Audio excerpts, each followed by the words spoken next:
Salut les amis, comment que ça va? C'est Bébert. Donc aujourd'hui on va faire un petit bilan de la Triumph après ces 4000 premiers kilomètres. Alors j'avoue qu'il y aura peut-être plus de plus que de moins, parce que je serai peut-être pas forcément objectif vu que c'est ma première moto, mais bon, on y trouve quand même pas mal de qualités, mais il y a aussi des défauts, donc on va faire ça en roulant. Donc salut les amis, comment que ça va?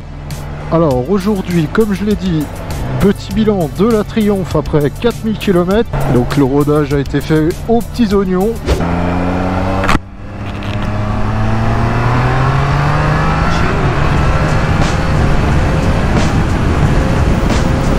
Ah, c'était pour voir si le shifter il marchait bien. Donc bilan de la Triumph après 4000 km, qu'est-ce qu'on peut en dire? Bah déjà que c'est une super bonne moto pour apprendre. Une bonne moto pour commencer, je trouve. On enroule les virages vraiment tranquillement. On n'a pas de retour d'informations qui sont faussés. Alors peut-être vraiment cette fourche avant. Donc là je vais vous faire un essai de freinage. Si je trouve une petite ligne droite. On va serrer les Nissin. Voilà, on va vraiment taper dedans. Donc là on voit bien que la moto elle se tasse, mais vraiment quoi, c'est vraiment on plonge de l'avant avec les Showa à l'avant. Je trouve que ça convient bien pour les débutants comme moi, par rapport à un bicylindre où là où vraiment il faudra jouer de la boîte. Et là moi j'ai même pas besoin de toucher le levier d'embrayage. Avec le shifter c'est vraiment du beurre ce shifter. C'est vraiment un truc, s'il y a vraiment un truc à prendre sur cette moto, au-delà de tout, on va dire les accessoires, moi franchement je conseillerais le shifter. Parce que le shifter, une fois que vous y avez goûté, je pense que après vous pouvez plus prendre de moto sans shifter. Ou ça sera difficile de revenir en arrière. Honnêtement. Voilà, je suis redescendu en 3, rotation de la poignée, 4, 5, 6. Voilà, vraiment les vitesses à la volée. Voilà, vraiment d'une facilité déconcertante toujours cette moto. Moi je suis vraiment ravi de mon achat. On va faire un test de souplesse, on va se mettre à 30. Je suis à 30 en 6ème. Alors forcément la moto elle vibrote un petit peu. Mais voilà, rotation de la poignée. Et ça repart. Et ça prend ses tours. Et ça monte. Et c'est la catapulte infernale. Oh là là. Le vent sur le casque. Ça pousse. J'en chie dans mon ben. Ce petit m'énerve. Le reproche que je peux lui faire sur cette moto, c'est qu'il n'y a pas de régulateur.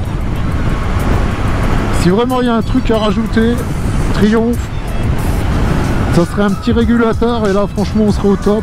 Les poignées chauffantes évidemment c'est une option. Alors est-ce que c'est vraiment utile? J'ai envie de dire, chez nous en Bourgogne, bah oui, sous la menace de prendre des gants chauffants. Alors le freinage arrière, peut-être qu'on a l'ABS, on va dire, avec le frein arrière qui va se déclencher, alors surtout dans les courbes. Moi j'en sers uniquement voilà, dans les virages. Peut-être que ça déclenche un tout petit peu trop tôt. Après c'est pareil, j'ai déjà eu le traction control qui était on va dire un petit peu intrusif quand on attaque un petit peu dans les virages. En plus vous êtes chaussé en Road 5, donc déjà Road 5 c'est déjà pas n'importe quel pneu. Donc on est vraiment en confiance, même sous la pluie, hein. Sous la pluie ça évacue très très bien. Ah, vraiment nickel. Donc vraiment le petit défaut c'est on va dire c'est l'amortisseur, et c'est peut-être aussi un petit peu la selle. Je devrais peut-être remettre une selle confort. Bon, c'est pas dans les tuyaux, moi je tiens à la garder l'origine au maximum pour pouvoir la revendre après. Ah donc ça ferait franchement les Nissin à l'avant ils sont bien mordants. On se fait pas peur, on a un double disque à l'avant. Ça c'est vraiment cool. Alors n'oubliez pas, là c'est le moment de quémander. Si vous aimez mes vidéos, n'oubliez pas, lâchez un petit pouce, ça fait toujours plaisir. Un petit commentaire, voilà. Si vous avez envie d'augmenter le référencement de la chaîne ABVR, hein. Après moi je fais uniquement ça pour mon loisir personnel, hein. Je fais pas ça pour gagner de la thune. Il y en a, on voit vraiment que c'est leur fonds de commerce. On voit, il y a des gens, ils sont vraiment vénales. Là je trouve qu'il y a des gens, ils se cachent pas pour le dire en plus. Je dis bah purée, moi je retourne toujours aux sources. Voilà. Voilà, quoi de mieux pour faire le tour de la moto. Voilà, fatalement, ça fait chatte. On va faire le tour de la machine. Alors, qu'est-ce qu'on peut en dire? Alors, le défaut que j'ai remarqué aussi, c'est justement le pot. Bah, en fait, le pot qui ramasse pas mal de merde, en fait. Donc, fatalement, voilà, comme c'est situé là-dessous, ben... Là, c'est un petit nid de gravillon. Donc ça, forcément, c'est pas la meilleure configuration pour le nettoyage du pot. En plus, je vois que c'est blindé de gravillon là-dessous, mais bon, c'est pas top. Donc c'est vraiment peut-être le seul défaut. Avec la jauge, alors honnêtement, à ce tarif-là, moi j'aurais préféré un œilleton plutôt qu'une jauge, une simple jauge à huile. Voilà, on contrôle le niveau d'huile. Franchement ça fait un petit peu bas de gamme. Si vraiment il y a un truc à rajouter sur cette moto, prenez la grille, prenez les protections, parce que ça aussi c'est pareil. Si jamais un jour vous chutez, hein, au moins votre moteur il est protégé. Au niveau des reniflards, pas forcément au niveau de la plaque, parce que moi j'ai tendance à toujours graisser un peu trop, on va dire. Donc au niveau des reniflards qui sont en dessous, donc je sais pas si vous pouvez bien les voir, les reniflards. Donc ici, quand vous mettez trop de graisse, donc vous avez tendance à avoir de la graisse qui vient couler sur le sol. Et aussi, alors ça, par contre, ça c'est un peu moins bien vu. Voilà, c'est au niveau du réservoir. Donc vous avez cette barre là qui tient le flotteur. Et ça, franchement, c'est pas top pour faire le plein. Voilà. Donc c'est vraiment les seuls, on va dire, les seuls défauts, on va dire, de cette machine. Après, voilà, qu'est-ce qu'on aurait pu avoir de mieux? Honnêtement, pour ce prix là, moi honnêtement, peut-être une selle un peu plus peut-être un peu plus mieux finie, avec cette espèce de vinyle un peu glissant. Donc moi j'ai vu qu'il y avait pas mal de gens qui changeaient les selles. Moi je compte pas la changer, parce que je sais que de toute façon derrière ça sera une revente. Après, la bande de peur, bah fatalement il y en a une. Parce que moi j'ai pas des routes hyper non plus viroleuses, donc il doit rester on va dire 1 cm. Donc j'arrive pas forcément en plus je suis juste plus côté droit que côté gauche, bizarrement. On a tous un côté qui va mieux que l'autre. Et bizarrement côté gauche, ouais, ça use pas. Bon, voilà, ça aussi c'est un détail, la bande de peur, hein. Vous la mettez pas, on s'en fout. On n'est pas là pour se foutre la gueule en l'air, on est là pour kiffer. Et c'est déjà pas mal. Quand tu te retournes sur ta machine, déjà, à chaque fois que tu la regardes et que tu kiffes, ça c'est le pied, quoi. Donc on peut lui trouver quelques petits défauts, mais franchement, pour à ce niveau de prix là, et puis ouais, franchement on tape dans, on va pas dire que c'est du haut de gamme, mais c'est déjà quelque chose de bien fini. On voit pas de fil qui dépasse, c'est vraiment propre. Tout est relié avec des petits passe-câbles. Voilà, vraiment peut-être le seul défaut, c'est peut-être avoir un lèche-roue un peu plus important, parce que c'est très vite repeint dessous. J'ai envie de dire, voilà quoi, si t'aimes ta machine, tu la nettoies régulièrement. Et quand t'aimes ta moto, tu graisses ta chaîne régulièrement aussi. Et pas ta chaîne YouTube. Voilà les amis, allez. Je vous laisse, on va faire un petit tour de drone et je vous reprends après. Tchou.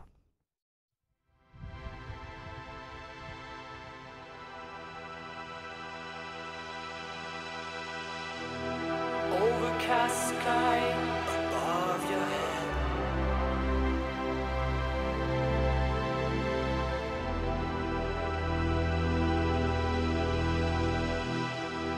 In need of something to raise you up, far beyond crows and cranes. The realm of daylight feeds your soul when all clouds melt away.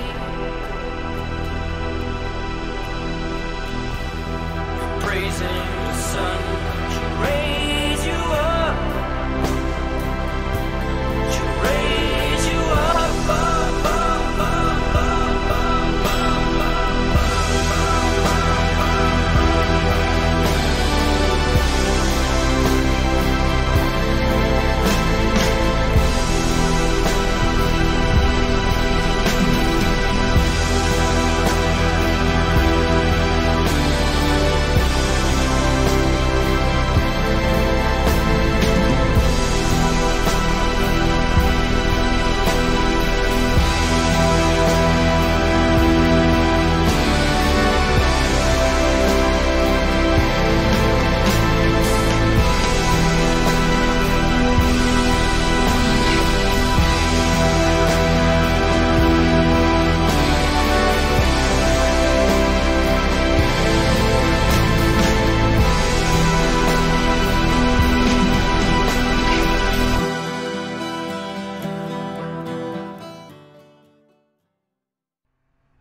Voilà les amis, sur ces petits virages, on va se quitter.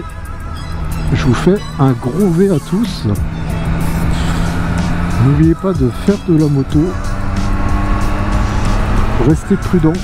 Restez surtout vivant. Parce que la vie c'est quand même mieux quand c'est long. Et quand c'est court c'est moins bien. J'ai envie de dire. Donc le plus dur dans la vie, c'est d'éviter de la raccourcir. Donc si on peut éviter, ça sera déjà pas mal. Voilà. Allez, sur ce les amis, je vous laisse. Gros tchuss. Restez prudents. Soyez heureux. Faites de la moto. Ride safe. Et vive à tous bien sûr.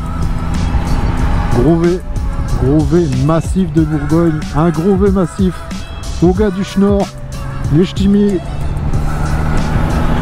Gros V massif aux Alsaciens aussi, tant qu'à faire et tant qu'on y est. Gros V aux Bretons, gros V aux gens du Sud, gros V à Marseille, gros V à Paris, gros V à Bordeaux, aux gens d'Aquitaine, bref, gros V à tous ceux qui me connaissent en fait, aux quatre coins de la France.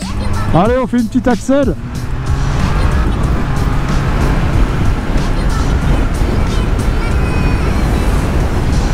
Alors, 45 chevaux, bah putain, moi je trouve que ça déjà, ça envoie déjà pas mal le pâté. Là, vous êtes vite bloqué hein, à 5-6 000, voilà. C'est le bridage, hein. C'est une forme de castration. Mais honnêtement, est-ce qu'il y a vraiment besoin d'aller plus vite? Non, je crois pas. Alors, si vous avez regardé la vidéo jusqu'au bout, vous mettrez le mot Carpinus. Voilà. Donc si vous regardez la vidéo jusqu'au bout, hashtag Carpinus, c'est le nom latin de la charmille ou du charme. Voilà. Comme ça je verrai bien si vous regardez la vidéo jusqu'au bout.